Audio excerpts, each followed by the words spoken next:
اعوذ باللہ من الشیطان الرجیم بسم اللہ الرحمن الرحیم الحمد للہ رب العالمین والصلاة والسلام علی سیدنا محمد وآلہ الطاہرین اللہم صل علی محمد وآل محمد وعجل فرجہم۔ سب سے پہلے تو امام زمانہ عجل اللہ تعالی فرجہ الشریف اور آپ تمام عزیزان کی خدمت میں شہادت امام محمد باقر علیہ السلام کی تعزیت پیش کرتا ہوں۔ امام محمد باقر علیہ السلام کا زمانہ ایسا تھا جس میں خلفاء نے تشیع کی طرف توجہ اور تشیع کو پریشر میں رکھنا کم کر دیا تھا، اور اس کی وجہ یہ تھی کہ امام باقر کے زمانے کے خلفاء کو خلافت نہایت آسانی سے نصیب ہوئی تھی۔ ان کو اس آسانی سے ملنے والے خلافت کی قدر و قیمت نہیں معلوم تھی، لہٰذا وہ اپنی عیاشی میں اور اپنی لہو و لعب میں مصروف تھے، اور ان کی خلافت کو، ان کی حکومت کو جو خطرات لاحق تھے اس کی طرف ان کی توجہ نہ تھی۔ اور ساتھ ساتھ اس زمانے میں جو بغاوتیں ہوئی تھی، جن لوگوں نے قیام کیا تھا اس حکومت بنی امیہ کو ختم کرنے کے لیے اور کربلا کے واقعے کا انتقام لینے کے لیے جو قیام اور جو بغاوتیں ہوئی، ان تمام بغاوتوں کو خاموش کر دیا گیا تھا۔ لہٰذا خلفاء کو اس لحاظ سے سکون تھا، اور وہ امام علیہ السلام کی طرف زیادہ توجہ نہیں دے رہی تھی، بلکہ وہ خلافت اور مال و دولت کی وجہ سے جو لہو و لعب اور عیاشی کی صورتحال پیش آتی ہے وہ اسی میں ہی مشغول تھے۔ امام باقر علیہ السلام نے اس فرصت سے نہایت استفادہ کیا، اور امام علیہ السلام نے اس زمانے میں جو غلط اسلام لوگوں کے ذہنوں میں اور دلوں میں بٹھایا گیا تھا اس کو ٹھیک کرنے کی نہایت کوشش کی گئی۔ حد یہ ہے کہ خلفاء نے علماء کو اپنے درباروں میں جمع کیا ہوا تھا، اور خلفاء اپنے من پسند احادیث اور اپنے من پسند احکامات کو ان علماء کے ذریعے لوگوں کے ذہنوں میں ڈالا کیا کرتے تھے، اور اس کا نتیجہ یہ ہوا کہ بات یہاں تک آ پہنچی کہ ایک عالم نے حتیٰ یہ کہہ دیا کہ اگر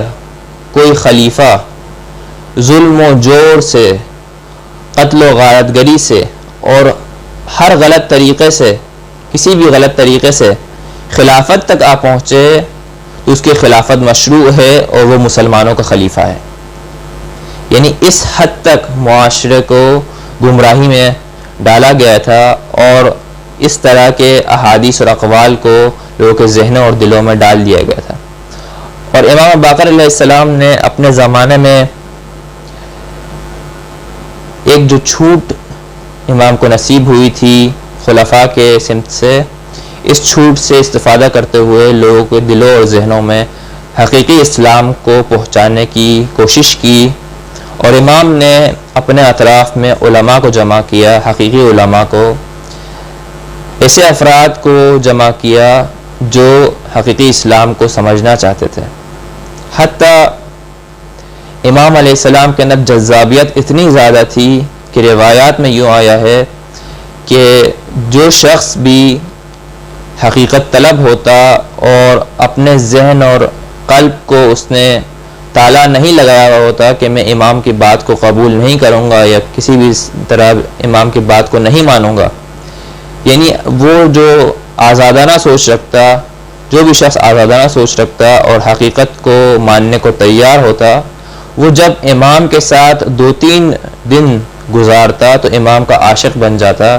اور امام سے الگ ہونے کے لیے تیار نہ ہوتا۔ امام علیہ السلام نے لوگوں کے درمیان علم کو اور حقیقی خلافت کو اور امامت کو پہچانوایا۔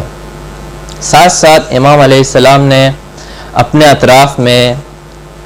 اپنے خاص محفل کے اندر ایسے افراد کی تربیت فرمائی جو اصحاب سر سے معروف تھے۔ اصحاب سر یعنی وہ افراد جو امام کے رازدار تھے، جو امام کے رازوں سے آشنا تھے اور امام کے اہداف سے آشنا تھے، امام علیہ السلام انہیں اپنے راز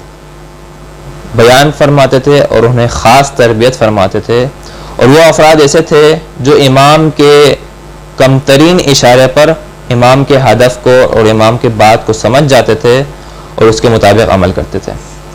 ان افراد میں سے ایک فرد جابر بن یزید جعفی ہے۔ اس کے بارے میں یوں ملتا ہے کہ نعمان بن بشیر کہتا ہے کہ میں جابر بن یزید جعفی کے ساتھ حج پر گیا، اور حج پر جابر نے امام محمد باقر علیہ السلام کی خدمت میں حاضر ہو کر امام سے استفادہ کیا، یہاں تک کہ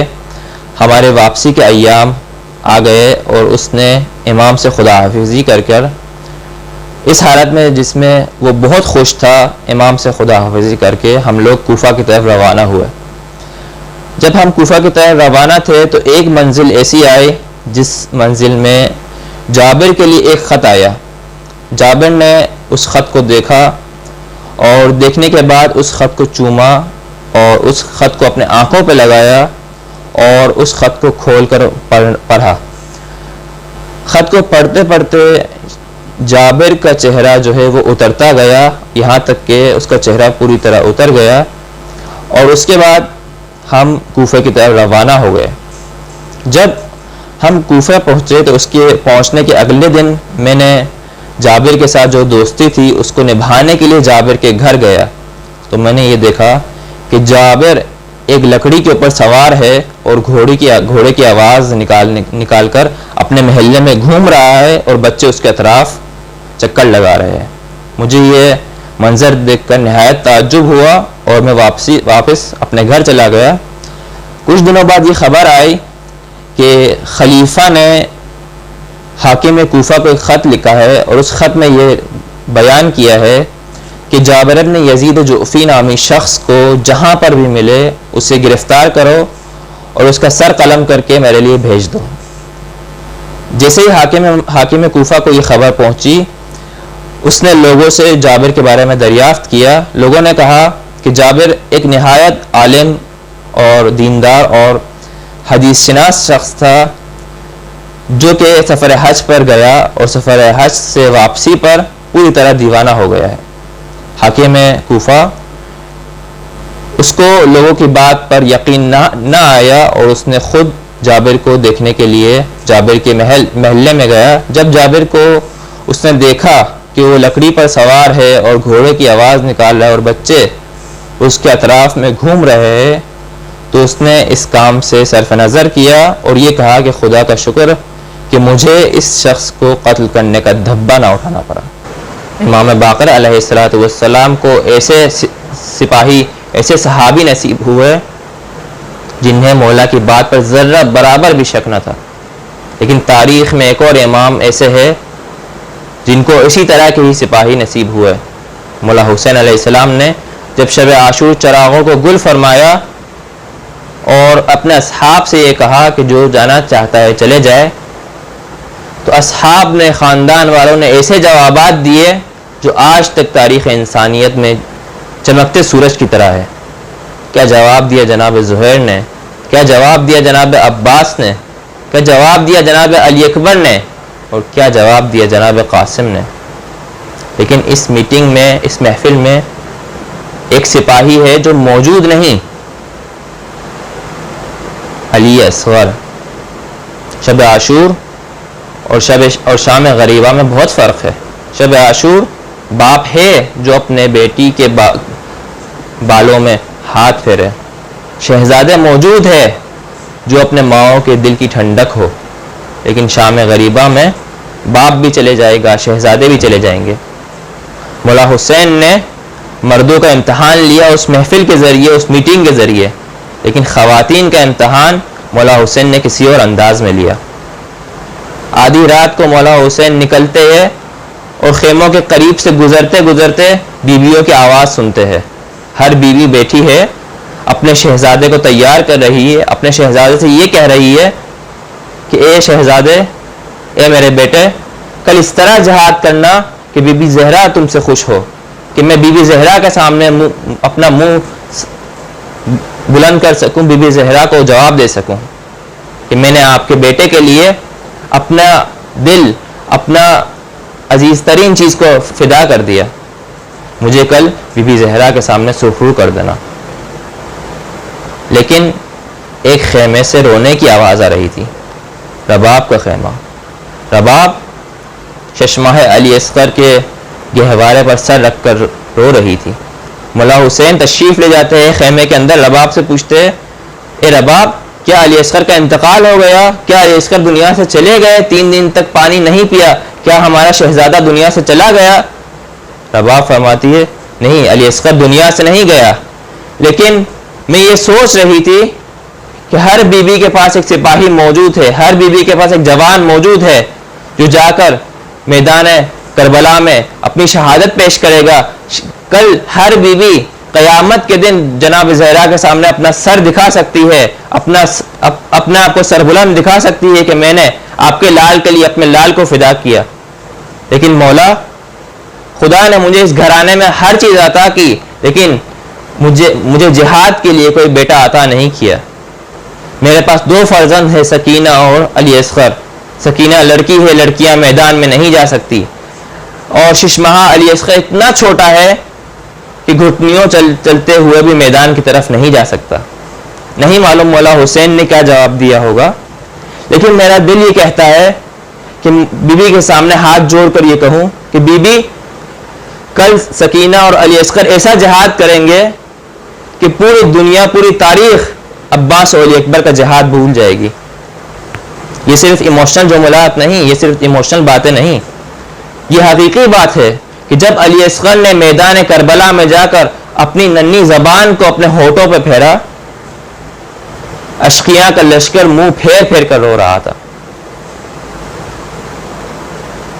عاشور کا دن نمودار ہوا، ایک کے بعد ایک شہداء آتے گئے، سپاہی آتے گئے، شہید ہوتے گئے، یہاں تک کہ مولا حسین ٹیلے پر چڑھ کر یہ فریاد بلند کرتے ہیں، حل من ناصر ینصرنی، آیا کوئی ہے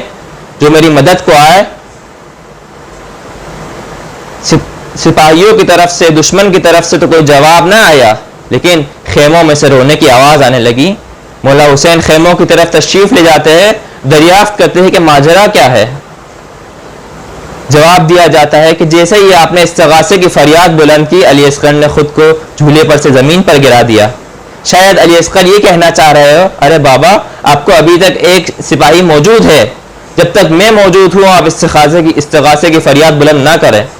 مولا حسین جناب علی اصغر کو اپنے ہاتھوں میں لیتے ہیں اور اسے میدان کی طرف لے جانے لگتے ہیں، لیکن رباب یہ کہتی ہے کہ کچھ لمحوں کے لیے علی اصغر کو میرے ہاتھوں پہ دے دے۔ مولا حسین علی اصغر کو رباب کے سپرد کرتے ہیں، رباب جا کر علی اصغر کی آنکھوں میں سرما پھیرتی ہے، لباس تبدیل کرتی ہے، بال بناتی ہے، اور اس کے بعد اسے مولا حسین کے سپرد کرتی ہے، فرماتی ہے میرا بیٹا امام علی کا بیٹا ہے، مولا علی کا بیٹا ہے، علی کی طرح میدان میں جائے گا، ایک پکے سپاہی کی طرح میدان میں جائے گا۔ مولا حسین علی اصغر کو میدان میں لے جاتے ہیں اور یہ کہتے ہیں کہ اے اصغر، آپ خود ہی اپنی درخواست، پانی کی درخواست ان اشقیاء کے سامنے پیش کرے۔ مولا جناب علی اصغر اپنی ننھی زبان کو نکال کر، سوکھی زبان کو نکال کر اپنے ہونٹوں پر پھیرنا شروع کر دیتے ہیں۔ اشقیاء کا لشکر منہ پھیر پھیر کر رونے لگتا ہے۔ ہرملہ عمر سعد گھبرا جاتا ہے، ہرملہ کے پاس آتا ہے اور یہ کہتا ہے اقطع کلام الحسین، حسین کی بات کو کاٹ دو، اگر نہیں کاٹا تو ہمارے فوج میں بغاوت پیش آ جائے گی۔ ہرملہ 3 بھال کا تیر اٹھاتا ہے جو گھوڑے کی گردن کو توڑنے کے لیے استعمال کیا جاتا ہے۔ ہرملہ تیر کو کمان میں جوڑتا ہے، پھینکنا چاہتا ہے کہ اس کے ہاتھ لرز جاتے ہیں، تیر زمین پر گر جاتا ہے۔ دوسری دفعہ تیر کو جوڑتا ہے، پھینکنا چاہتا ہے کہ ہاتھ لرز جاتے ہیں، زمین پر گر جاتا ہے۔ تیسری دفعہ بھی یہی ماجرا ہوتا ہے۔ سنان آ کر ہرملہ سے کہتا ہے کہ اے ہرملہ، اگر پورے عرب میں مجھ سے پوچھا جائے کہ سب سے اچھا، سب سے شجاع تیر انداز کون ہے تو میں تیرا نام لوں گا۔ ایک ششماہ بچے سے ڈر گیا، حرملہ کہتا ہے ششماہ بچے کی بات نہیں، میں جب بھی تیر کو کمان میں جوڑتا ہوں اور تیر کو پھینکنا چاہتا ہوں، خیمے کا ایک پردہ ہٹتا ہے، ایسا محسوس ہوتا ہے کہ اس کی ماں اپنے بچے کے دیدار کی مشتاق ہے، اپنے بچے سے امید لگائی ہوئی ہے، مجھ سے برداشت نہیں ہوتا، میرے ہاتھ کانپ کر تیر زمین پر گر جاتے ہیں۔ سنان کہتا ہے میں تیرے آنکھوں پر ہاتھ رکھتا ہوں اور اس کے بعد تو تیر چلا۔ حرملہ کا تیر چلتا ہے، علی اصغر کے گلے سے پیوست ہوتا ہے، علی اصغر کا گلا چھٹ جاتا ہے، خون رواں ہوتا ہے۔ مولا حسین علی اصغر کے خون کو اپنے ہاتھوں میں، اپنے چلوں میں لیتے ہیں، آسمان کی طرف پھینکنا چاہتے ہیں، آسمان سے آواز آتی ہے مولا اگر یہ خون آسمان کی طرف آیا، آسمان سے اب کوئی بارش نہ ہوگی۔ مولا خون کو زمین پر پھینکنا چاہتے ہیں، زمین سے آواز آتی ہے مولا اگر یہ خون ناحق زمین پر گرا، قیامت تک کوئی سبزہ نہ اگے گا۔ مولا فرماتے ہیں انکار آسماں کو ہے راضی زمین نہیں، اصغر تیرے خون کا ٹھکانہ کہیں نہیں۔ اصغر کے خون کا ٹھکانہ بنا تو مولا حسین کا چہرہ تھا، مولا نے اپنا چہرہ علی اصغر کے خون سے وضو انجام دیا، اور اس کے بعد مولا یہ فرماتے ہیں کہ کل نانا رسول خدا کے پاس جب میں پہنچوں گا تو نانا رسول خدا سے شکایت کروں گا نانا کے امت کی کہ اس نے میرے چشمہ علی اصغر کو اس بدترین ظلم کے ساتھ شہید کیا۔ وَسَيَعْلَمُ الَّذِينَ ظَلَمُوا أَيَّ مُنْقَلَبٍ يَنْقَلِبُونَ۔ پروردگارہ ہماری قلیل سی عبادت کو اپنے بارگاہ میں قبول فرما، ہمارے گناہان کبیرہ و صغیرہ کو معاف فرما، اس چشمہ علی اصغر کے ناحق خون کے واسطے ہمارے زمانے کے امام کے ظہور میں تعجیل فرما، ہمیں ان کے اعوان و انصار میں شامل ہو کر جام شہادت نصیب فرما۔ ربنا تقبل منا انک انت السمیع العلیم وتب علینا انک انت التواب الرحیم برحمتک یا ارحم الراحمین۔